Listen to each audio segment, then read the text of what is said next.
জয় গুরু। এই টিপি টিপি বৃষ্টির মধ্যে ভূতের ঘটনা কেমন লাগবে? হ্যাঁ, ভূত।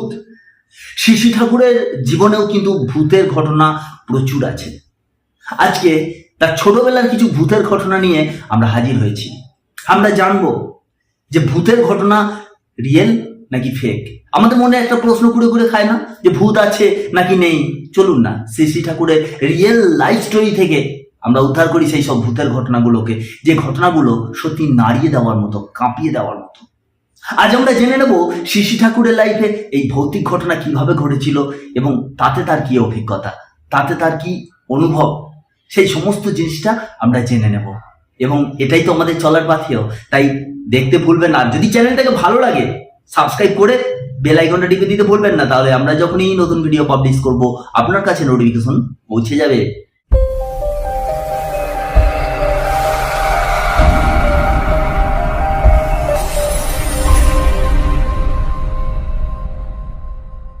এইরূপ যখনই যাহা কিছু বালকের দৃষ্টিপথে পতিত হইত বা তাহার মনে উদিত হইত, তৎক্ষণাৎ সে সম্বন্ধে তাহার অন্তরে প্রবল অনুসন্ধিৎসার এক তীব্র প্রেরণা জাগিত, আর অনতিবিলম্বে তাহা বাস্তবে রূপায়িত করিয়া তুলিবার জন্য তিনি সর্বপ্রযত্নে কর্মতৎপর হইতেন। জিজ্ঞাসা ও অনুসন্ধিৎসা সহকারে সত্য নির্ধারণের জন্য কর্মসাধনের প্রয়োজন সম্বন্ধে অনুকূলচন্দ্রের পরবর্তীকালের একটি বিবৃতি নিম্নে উদ্ধৃত করা হইল। তিনি ভূত দেখিয়াছেন কি না এই প্রশ্নের উত্তরে কথাগুলি উক্ত হইয়াছিল। ভূত কাকে কয় তা তো আর জানি না, তবে প্রসন্ন সিংহের বাড়ির ওদিকে একটা সরা গাছ ছিল। সেই সরা গাছের ওখানে ভূতের ভয় ছিল বলে শুনেছি। একদিন দিনের বেলায় 3-4টের সময় আমরা কয়েকজন ছেলে পেলে মিলে ওই সরা গাছটাকে খুব লাঠিপেটা করলাম। হঠাৎ উপর থেকে এক চাঙ্গার ঢিল এসে পড়ল। একটু পরে অন্য দিক থেকে আর একটা ঢিল এসে পড়ল গায়ের কাছে, কিন্তু গায়ে লাগলো না। কোথা থেকে যে ঢিল দুটো আসলো, কে যে ঢিল দুটো ছুড়ল, কিছুই ঠাওর করতে পারলাম না। চারিদিক লক্ষ্য করে দেখলাম কোনো মানুষ যে ওই ঢিল ছুঁড়েছিল তা মনে হয় না।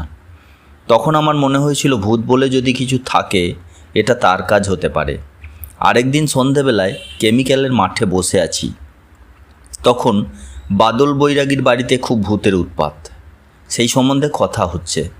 হঠাৎ ওই দিক থেকে একটা খোয়া এসে পড়ল।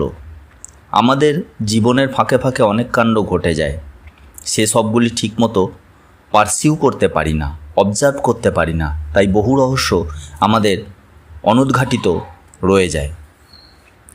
গাছ থেকে মাটিতে আপেল পড়তে তো কত লোক দেখেছে, কিন্তু নিউটনের চোখে ওইটি একটা প্রশ্ন হয়ে দেখা দিল। তিনি এই নিয়ে গবেষণা করলেন, তার ফলে আবিষ্কৃত হলো মাধ্যাকর্ষণ শক্তির অস্তিত্ব।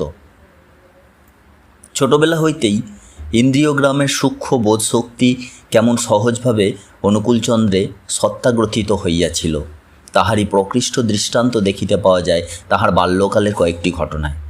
পরবর্তীকালে একদিন তিনি কথা প্রসঙ্গে বলিতেছিলেন, যা আমরা চোখে দেখি না, কানে শুনি না, ইন্দ্রিয় দিয়ে বোধ করি না, তা যে নেই তা নয়। আমাদের ইন্দ্রিয়গুলির শক্তি সীমাবদ্ধ, তাই তার উপরে যা তা আমাদের কাছে না থাকা হয়ে আছে। কিন্তু এই ইন্দ্রিয় ও মস্তিষ্কের শক্তি অনুশীলনের সাহায্যে অফুরন্তভাবে বাড়ানো যায়। তখন আমাদের অনুভবের রাজ্যও অতখানি বিস্তার লাভ করে। তখন একটা মানুষের বাহ্যে প্রস্রাব দেখেই হয়তো তার চরিত্র ও চেহারা পর্যন্ত বলে দিতে পারবে। আমি একবার ছেলেবেলায় একজনের গু পাড়িয়েছিলাম। পাড়া দিয়েই মনে হলো এ ভাষার গু। পাড়া দেওয়ার সঙ্গে সঙ্গেই যে হেগেছে তার চলনচরিত্র, চেহারা, প্রকৃতি সবই যেন আমার চোখের সামনে ভেসে উঠল। আমি নির্ঘাত বুঝলাম কে হেগেছে। তার কাছে এসে জিজ্ঞাসা করতে সে হাসতে হাসতে বলল, তুই আবার ওখানে গেছিলি কেন?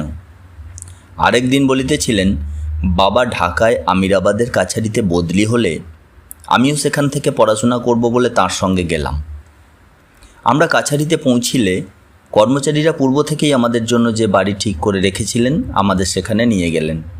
বাবার সঙ্গে শোবার ঘরটায় ঢুকে দেখলাম ঘরখানি বেশ বড়, আলো হাওয়া প্রচুর, বালিশ বিছানাও খুব সুন্দর, কিন্তু ওই ঘরে প্রবেশ মাত্র দেখলাম এক বিভৎস অশরীরী আত্মা ঘরের মধ্যে দাঁড়িয়ে আছে। আমি তখন বাবাকে বললাম, বাবা, এ বাড়িতে থাকা হবে না। বাবা বললেন, কেন? তুই হাত মুখ ধুয়ে খাওয়া দাওয়া করে শুয়ে পড়। কি আর করি, তার কথা মতো আমি শুয়ে পড়লাম। বাবাও আমার কাছে শুলেন। গভীর রাত্রে বাবার কাতর কণ্ঠে আমার ঘুম ভেঙে গেল। দেখি বাবার ভীষণ জ্বর। জ্বরের প্রকোপে তিনি গোংড়াচ্ছেন আর প্রলাপ বকছেন। পরদিন বাবার জ্বরের কথা শুনে সবাই এসে উপস্থিত হলেন। ডাক্তারবাবু ঔষধপত্রের ব্যবস্থা করলেন, কিন্তু জ্বর ছাড়ল না, বেড়েই চলল। আমি সকলকে বললাম আর একটা বাসা দেখতে, কিন্তু আমার কথায় কেউ আমল দিলেন না। দিনের বেলা বাবা একটু প্রকৃতিস্থ ছিলেন, সবাই নিশ্চিন্ত হলেন, কিন্তু যেই রাত্রি হলো বাবা জ্বরে বেহুঁশ হয়ে পড়লেন। সকলে সেবা শুশ্রূষা করতে লাগলেন। পরদিন সকালে আমি কেঁদে ফেললাম। বাবাকে বললাম, বাবা, এ বাড়ি না ছাড়লে তোমার মারাত্মক অসুখ হবে।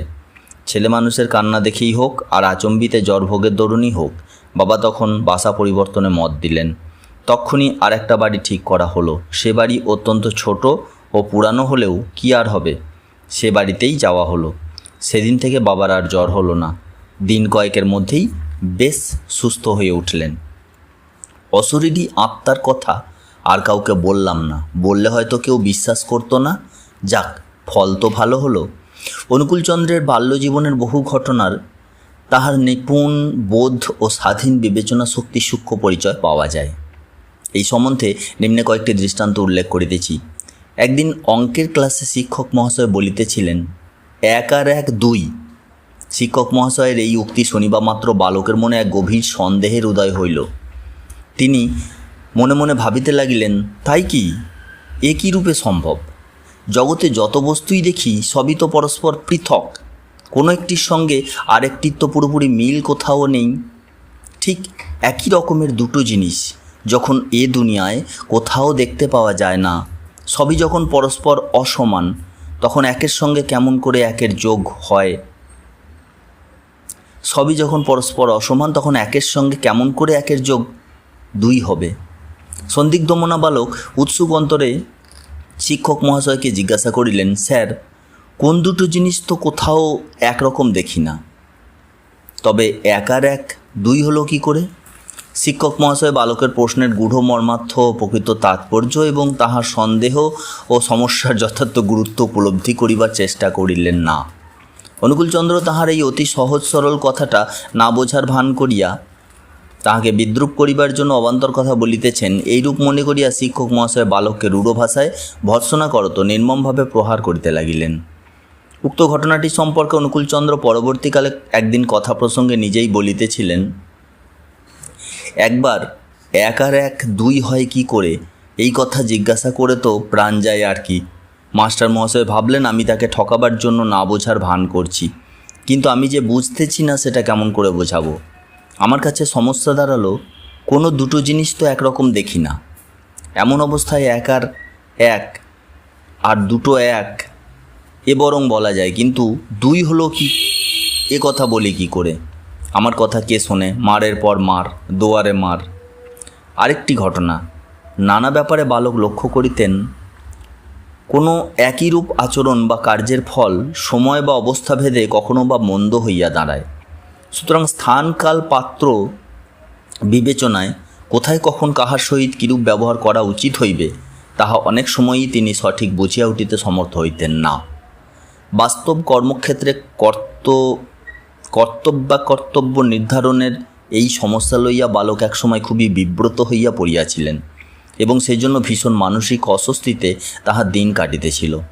এমন সময় একদিন শিক্ষক মহাশয় ইনস্ট্রাকটিভ রিডার নামক পাঠ্যপুস্তক হইতে do unto others as you wish to be done by কথার বাক্যটির অর্থ ক্লাসে ছেলেদের নিকট ব্যাখ্যা করিতেছিলেন। শিক্ষক মহাশয়ের আলোচনায় বালক অনুকূলচন্দ্র বাক্যটির অন্তর্নিহিত যথার্থ সারমর্মটি, অপরের প্রতি করো সেই আচরণ নিজে যাহা পেতে তুমি করো আকিঞ্চন, সর্বমন প্রাণ দিয়া এমনই সুস্পষ্ট ও নিঃসংশয়িতরূপে উপলব্ধি করিলেন যে তাহার দীর্ঘদিনের অবসন্ন মন তন্মুহূর্তে সঞ্জীবিত হইয়া উঠিল। এজন্য তিনি এতকাল উন্মত্তের মতো অস্থির চিত্তে কাটাইয়াছেন। সেদিন উক্ত বাক্যটিতে তাহার সে সমস্যার অব্যর্থ সমাধান লাভ করিয়া তিনি যেন স্বস্তির নিঃশ্বাস ফেলিয়া বাঁচিলেন। জীবনপথে লোকের সুষ্ঠু আচরণের এই সহজ সরল সংকেতটি জানিতে পারিয়া তিনি চিরজীবনের মতো নিশ্চিন্ত হইলেন। এ সম্বন্ধে উত্তরকালে একদিন তিনি কথা প্রসঙ্গে বলিতেছিলেন, যে মুহূর্তে ইহা শুনিলাম আমার যেন ঘাম দিয়ে জ্বর ছাড়ার মতো অবস্থা হলো, সব সরল হয়ে গেল, তৎক্ষণাৎ আমার সমস্যার একদম মীমাংসা হয়ে গেল। সেই দিন থেকে অদ্য পর্যন্ত লোকের সঙ্গে ঠিক এইভাবেই ব্যবহার করে আসছি, অন্যকেও এইভাবে চলার উপদেশ দিয়ে থাকি। লোক নিয়ে চলতে শেখা জীবনের একটা প্রধান কথা, তাই এটা ধর্মেরও প্রধান কথা, কারণ ধর্মের কারবার জীবন নিয়ে। পরিশেষে একটা কথাই বলবো, জয়গুরু, বন্দে পুরুষোত্তমম। ভালো থাকুন, সুস্থ থাকুন।